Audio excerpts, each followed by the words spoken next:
Para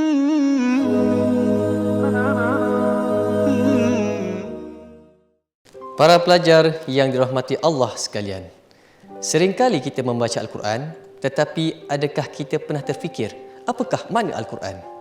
Ya, Al-Quran berasal daripada perkataan qara'a, bermakna menghimpunkan. Ibnu Abbas berkata, apabila dihimpunkan dan digabungkan ia di dalam hati kamu, maka beramallah dengannya. Al-Quran sebenarnya mempunyai banyak pengertian. Namun begitu, kita boleh merumuskan definisi Al-Quran adalah kalam Allah yang bersifat mukjizat, diturunkan kepada Nabi Muhammad sallallahu alaihi wasallam, ditulis dalam beberapa mushaf, disampaikan secara mutawatir dan membacanya merupakan suatu ibadat. Pelajar yang dirahmati Allah, oleh kerana Al-Quran merupakan kitab sumber keilmuan dan peradaban manusia, para ulama telah mengkaji nama-nama lain bagi Al-Quran seperti iaitu Al-Furqan yang bermakna pembeza antara Al-Haq dan Al-Batil, Al-Iman dan Al-Kufr, serta kebaikan dan keburukan. Al-Kitab bermaksud himpunan kerana dihimpunkan di dalamnya pelbagai ilmu, kisah dan perkhabaran. An-Nur bermakna cahaya, petunjuk kepada permasalahan yang tidak jelas dalam hal halal dan haram. Assalamualaikum warahmatullahi wabarakatuh. Saya Ustaz Muhammad Taufik bin Mahdi dari KPMI Molek Melaka. Dan saya sudah bersama Mara 13 tahun.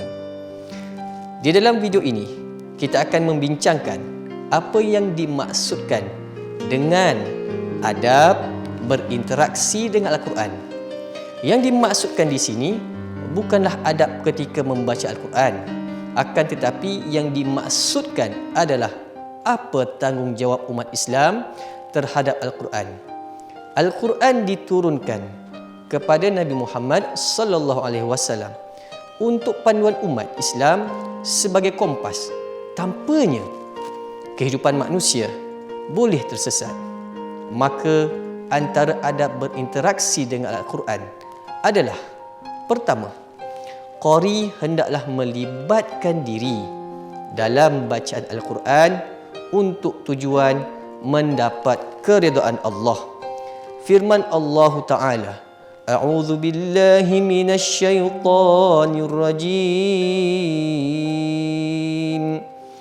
Wa ma umiru illa liya'budullaha mukhlishina lahuddin hunafa'a wa yuqimus shalah wa yu'tuz zakah wa dzalika dinul qayyimah. Maksudnya, padahal mereka tidak diperintahkan melainkan supaya daripada menyembah Allah dengan mengikhlaskan ibadah kepadanya, lagi tetap teguh di atas tauhid, dan supaya mereka mendirikan solat serta menunaikan zakat. Dan yang demikian itulah agama yang benar. Surah Al-Bayyinah ayat 5. Pelajar tidak boleh membuat niatnya untuk tujuan mencapai beberapa tujuan duniawi seperti kekayaan, kepimpinan, pengaruh, naik di atas rakan sebayanya, mendapat pujian orang, atau menarik perhatian mereka kepada dirinya sendiri.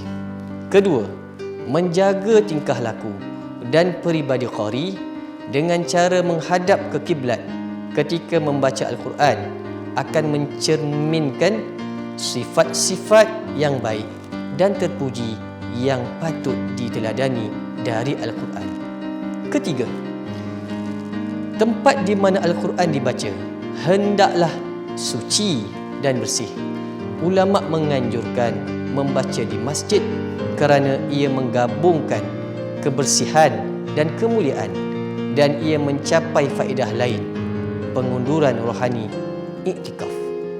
Keempat, membaca ta'awuz dan basmalah serta mengindahkan suara bacaan Al-Quran.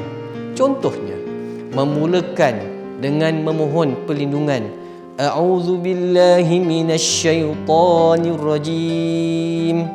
Saya memohon perlindungan kepada Allah daripada syaitan yang terkutuk. Kelima, membaca, memelihara mesej dan maksud Al-Quran dengan khusyuk tanpa apa-apa gangguan. Para ulama berkata bahawa mempunyai keikhlasan terhadap kitab Allah adalah mempercayai bahawa ia adalah ucapan Allah yang maha tinggi dan wahyunya.